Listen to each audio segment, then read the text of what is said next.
첫 번째 이슈는요. 최저임금 그리고 문재인 대통령의 두 번째 사과 이 내용부터 좀 다뤄보겠습니다. 중앙일보입니다. 문 대통령 10,000원 공약 못 지켜서 송구하다. 최저임금 두 번째 사과를 했다. 이렇게 제목이 돼 있습니다. 내년 최저임금, 내년도 최저임금이 결정이 됐죠? 8,590원. 그러나 문재인 대통령은 2020년까지 10,000원 최저임금 공약을 했는데 못 지키게 된 거죠. 그래서 그거에 대한 입장이 나온 겁니다. 김상조 정책실장이 문재인 대통령의 이 사과 발언을 소개하면서 소득주도 성장, 그렇다고 포기한 건 아니다라고 또 강조를 했습니다. 2년간 올라 자영업자의 큰 부담이다. 이렇게 돼 있고요. 이 기사 내용 좀 자세히 보겠습니다. 최저임금과 관련한 문 대통령의 공식 사과는 이번이 두 번째다. 작년 7월 이맘때쯤에 한 번 있었어요. 지난해 7월 올해 최저임금 결정 직후에도 결과적으로 대선 공약을 지키지 못하게 된 것을 사과드린다. 이렇게 얘기한 바가 있습니다. 관련 기사 하나 더 보죠. 역시 같은 내용 제목으로 달고 있습니다. 공약을 못 지켜 송구하다. 1년 만에 또 고개를 숙였다. 이런 내용입니다. 정부 출범 초기부터 그 가능성, 그러니까 10,000원까지 갈 수 있겠느냐. 그 가능성에 대한 의견들이 분분했었는데요. 김상조 실장 어제 문재인 대통령의 사과 발언 그리고 소득주도 정당에서 얘기하면서 최저임금의 부작용에 대해서 구체적으로 또 얘기를 했어요. 굉장히 이례적으로 좀 언론들이 보고 있는데요. 이런 얘기도 있습니다. 최저임금 인상 때문에 을과 을의 전쟁이 발생을 했다. 가슴 아프다. 이렇게 얘기를 했습니다. 그러나 노동계는 지금 최저임금에 대해서 강하게 반발하고 있죠. 여기 내용은 좀 더 소개되어 있습니다. 김상조 정책실장이 한 얘기예요. 어제 청와대 브리핑에서요. 최저임금 정책이 을과 을의 전쟁으로 사회 갈등 요인이 되고 정쟁이 빌미가 된 것은 가슴 아프다는 점을 고백하지 않을 수 없다. 이렇게 얘기했어요. 을과 을의 전쟁을 이야기했다. 그리고요, 또 소득 주도 성장을 최저임금 인상만으로 좁게 해석하는 편견에서 비롯된 것인데 절대 그렇지 않다. 소득 주도 성장은 현금 소득을 올리고 생활 비용을 낮추고 사회 안전망을 넓히는 다양한 정책의 종합 패키지다. 소주성이 꼭 최저임금만 의미하는 건 아니다. 이렇게 강조를 한 겁니다. 자, 그럼 여기서요. 김상조 정책실장의 발언 그리고 1년 전 문재인 대통령의 사과 발언까지 연속해서 들어보겠습니다. 대통령으로서 대국민 약속을 지키지 못하게 된 것을 매우 안타깝고 송구스럽게 생각한다. 이번 최저임금 결정이 소득주도 성장의 폐기 내지 포기를 의미하는 것으로 오해되지 않았으면 합니다. 최저임금 정책이 이른바 을과 을의 전쟁으로 사회 갈등 요인이 되고 정쟁의 빌미가 되었던 것은 정부에서 일하는 사람으로서 매우 가슴 아픈 상황이라는 점을 고백하지 않을 수 없습니다. 최저임금위원회의 결정으로 2020년까지 최저임금 1만 원을 이룬다는 목표는 사실상 어려워졌습니다. 결과적으로 대선 공약을 지키지 못하게 된 것을 사과드립니다. 최저임금위원회의 결정을 존중합니다. 자, 어제 김상조 정책실장의 발언을 좀 요약을 하면 핵심은 두 가지가 될 수 있습니다. 최저임금 공약 불이행에 대한 문재인 대통령의 사과 발언. 그리고 그럼에도 불구하고 소득주도 성장 정책은 불변이다. 폐기하지 않는다. 이렇게 두 가지 갈래거든요. 자, 박성진 기자. 네. 두 가지 내용에 대해서 이제 발언도 듣고 기사도 봤는데 어떻게 평가하세요?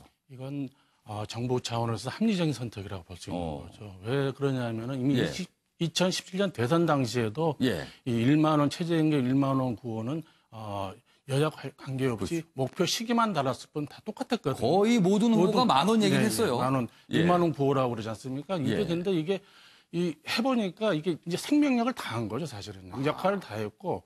왜 그러냐면 이 소득주도 성장이라는 게 소득주도를 함으로 인해서 생활 수준을 높여가지고 소비를 진작시키게 가지고 경제를 선순환시키겠다는 게 목표였는데 그게 지금 경제 여러 가지 국제적인 상황이라든지 예. 이게 상황 때문에 이게 지금 제대로 먹히지가 않고 거꾸로 부작용으로 이 악순환이 돼버린 거 아니겠습니까? 특히 이게 을과 을의 제로섬 게임으로 변질되는 바람에 이게 그러니까 김상훈 실장이 그런 얘기까지 했어요. 예. 을과 을의 전쟁을 야기했다. 을과 을이 윈윈 게임을 하는 게 아니라 을과 을의 제로섬이 돼버린 겁니다. 그래서 이게 중소기업에서는 이 인력을 줄이는 예. 부작용도 있고 이런 차원에서 봤을 때는 빨리 이거는 궤도 수정을 해가지고 이게 예. 소득주 성장의 어떤 예. 합리적인 방안을 마련했어야 되죠. 여기 보면은 이제 그래서 이제 청와대도 그렇고 정부도 예. 대신 이제 현금 소득을 올리고 생활 비용을 낮추는 이 간접 임금을 높여서 해결했다는 방안을 제시를 했는데 좀 합리적인 방안으로 저는 판단하고 싶습니다. 그러니까 최저임금 부분에 대해서는 사과를 했지만 소주성은 유지하겠다. 이 부분은 좀 그 청와대가 좀 계속 밀고 가야 된다고 보세요? 그 부분은? 지금 상황에서는 이거를 완전히 포기한다고 그러는 거는 이제 이 지지층에 대한 배반이가 될 수 있죠. 그리고 이게 사실은 이 사회 안전망을 넓히고 생활 비용을 낮춘다는 것은 결국은 이 간접 임금을 높이는 건데 이 높이는 방법으로는 결국 세금 풀기이기 때문에 이 부분은 약간은 이제 논란이 있을 수도 있겠지만 청와대로서는 이게 완전한 폐기가 아니고 궤도 수정을 한 거기 때문에 나름대로 합리적인 선택을 한 거라고 볼 수 있는 거죠. 자, 최영철 편집위원께서는 어떻게 평가하세요? 제가 아까 두 가지 내용으로 정리가 될 수 있다 그랬는데 어떻게 보셨습니까? 김상조 실장이 정책실장으로 오시고 나서 청와대가 좀 굉장히 솔직해지고 있습니다. 그러니까 여태까지 숨겼던 것들을 과감하게 드러내 보이면서 사과할 것은 사과하고 고칠 것은 고치겠다고. 그러니까 이제 좀 쉽게 가는 거죠. 복잡하게 어렵게 가니까 자기 머리가 자꾸 복잡해지고 자꾸 스텝만 꼬이고 이제 좀 쉽게 가서 좀 국민들에게 솔직하게 안 된다는 것을 이해 좀 구하고 그렇게 간다는 것인데 저는 김 실장이 어제 한 발언 중에 아주 주목할 만한 것이 누군가의 소득은 누군가의 비용이라는 것이죠. 결국에는 내가 내 지갑에 10,000원짜리 하나 챙겨가면 결국 내 옆에 사람 누군가가 그 돈 10,000원을 줘야 된다는 거지 않습니까? 결국에는 그 돈 10,000원을 어떻게 할 것이냐는 거죠. 그 돈 10,000원이 거저 생기는 것이 아니기 때문에 결국 그 돈 10,000원이 생산적인 부분에서 나오게 하게끔 하는 정부의 노력이 필요한데 지금까지는 그렇지 못했다는 것이죠. 결국 소득주 성장을 위해서 그 돈 10,000원을 만들기 위해서 결국 기업주에게 그 부담을 씌웠다는 것인데 결국 그 기업주가 10,000원을 내기 싫어서 지금 이제 공장 문을 닫고 있다는 거죠. 아까 그 유동자금이 지금 1,000조 원에 육박한다고 그랬는데 결국에는 사람들이 투자도 안 하고 공장도 안 하고 이러다 보니까 결국에는 소득주적 성장을 할 재원이 없다는 거죠. 김 실장이 저것을 이제 보고 결국에 이제 경제를 좀 선순환시킬 수 있는 아까 순환에 대한 얘기도 저 멘트도 있습니다. 결국 순환시킬 수 있는 부분에 대해서 정부가 좀 역할을 하겠다는 것인데 이제 정부가 좀 냉철하게 보고 있는 것 같아서 좀 다행스럽고 어쨌든 정부가 이제 소득주 성장을 다른 방법을 하겠죠. 결국 기업주에게 씌웠던 그러한 비용을 정부가 재정을 통해서 하려는 노력을 해서 결국에 정부가 이제는 좀 빠지고 경제가 결국에 경제를 만드는 것은 누구냐? 기업이다. 결국 이 부분에서 좀 집중할 것 같습니다. 지금 아까 두 가지로 말씀드렸는데 김상조 실장의 발언 좀 다시 한번 좀 보겠습니다.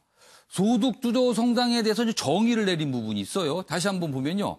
현금 소득을 올리고 생활 비용을 낮추고 사회 안전망을 넓히는 다양한 정책의 종합 패키지다. 자, 세 가지 내용이 들어가 있습니다. 생활 비용을 낮추고 사회 안전망을 넓히는 거는 재정으로 될 수 있을 것 같아요. 이거는 세금을 들어가 재정을 투입하면 되니까요. 그런데 현금 소득을 올리고 이 부분은 사실 최저임금 부분 아니면 딱히 다른 정책이 없을 것 같은데 최영철 편집위원 혹시 다른 정책이 있을까요? 근로소득 장려세제를 좀 확대를 한다는 그런 정책을 세우고 있는 거예요. 세금을 좀 덜 걷어간다. 그렇죠. 세금을 덜 내고 그다음에 많은 보조 그 일한 사람들에게 많은 보조금을 지급하겠다는 결국에 재정을 투입해서 복지를 통해서 그 가난한 근로자 그리고 상대적으로 그 비용이 많이 들지만 소득이 적은 근로자들에게 더 많은 소득을 주겠다는 것인데 앞으로 그러니까 그 비용을 이제 정부가 좀 더 안겠다 이런 표현인 것 같은데 이 부분에서 또 어려운 점은 그러면 계속 증세를 할 것이냐. 그렇죠. 이 부분도 문제이기 때문에 어딘가에서는 또 정부가 허리띠를 졸라매야 할 부분이 있다는 것이죠. 그 부분에 대해서 정부가 고민이 필요합니다. 그러니까 소득주도 성장에 기업 쪽에서 비용을 통해서 소득을 올리는 부분이 지금 어려워졌다는 거잖아요. 최저임금 부분에서. 그렇다면 나머지 다른 부분은 결국은 재정 투입, 곧 세금의 문제인데 이 부분은 참 이게 정치권에 가면 큰 논쟁거리로 지금 남아 있습니다. 아무튼. 자, 한 가지 정도 질문만 더 하고 좀 넘어갈 텐데요. 조대진 변호사. 조대진 변호사한테 질문을 드릴까 말까 했었는데 그냥 추가로 하나 드릴게요. 사실 어제 김상조 실장이 이제 간접적으로 문재인 대통령의 사과 발언을 소개했어요. 그런데 오늘 청와대에서 수석보좌관회의가 있고요. 내일은 대통령 주재 국무회의도 있습니다. 자, 이틀에 걸쳐서 문재인 대통령이 어떤 정책에 대한 얘기할 기회가 있거든요. 여기서 최저임금 관련된 사과 발언이 또 한번 나올까요? 어떻게 보세요? 뭐 또 하실 거라고 생각이 되고요.